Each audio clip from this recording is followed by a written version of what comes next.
This is Igbo Amaka TV.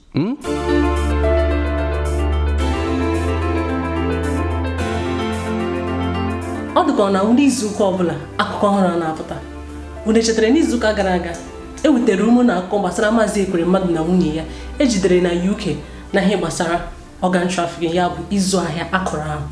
Ọ dịka gọọmenti etiti obi ha adịla na ihe metụtara okwu ahụ, n'ihi na akụkọ pụtara ugbu a bụ na gọọmenti etiti egoola ndị ọkaiwu ga-aga n'obodo UK ga-kwuchitere nwoke a na nwunye ya ọnụ. Achọrọ m ịma ihe unu chere na ihe metụtara okwu a.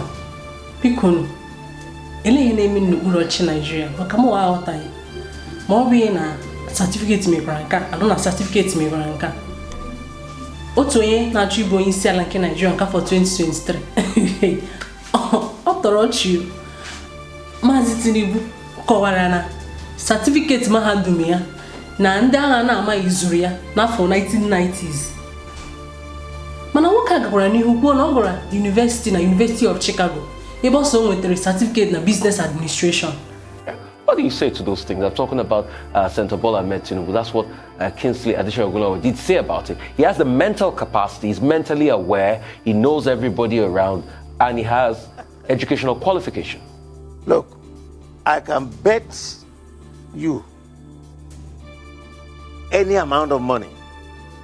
Let Bola bring out the certificate of his primary school, his secondary school, and the university he attended. Mana nchọpụta mmiri gosiri na nwa akwụkwọ ka nwere ike inwetali mahadum ya n'agbanyeghị ọtụtụ afọ ole ọ gara ụlọ akwụkwọ, nke na-egosi na ọ bụ ihe kwere omume inweta nwu certificate mahadum gị n'agbanyeghị ọtụtụ afọ ole gara ụlọ akwụkwọ.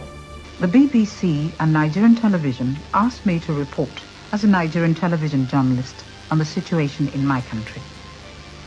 Recently, like many Nigerians, I've felt frustrated and saddened by what has happened to us. We've had our independence for more than 20 years. By third world standards, we have a well-educated elite. We had a productive farming economy. We have minerals. And we discovered a few years ago that we had oil, a lot of oil. Yet today we're importing food that we should be growing. We are a bankrupt nation, and we have an international reputation for large-scale corruption. Many of our people are unhappy, and some even hungry. Una nụrụ akụkọ ahụ? Ihe a bụ otu nwada anyị nwaanyị onye nke onwenu mgbe ọ ka nọ n'oge agbọghọbịa.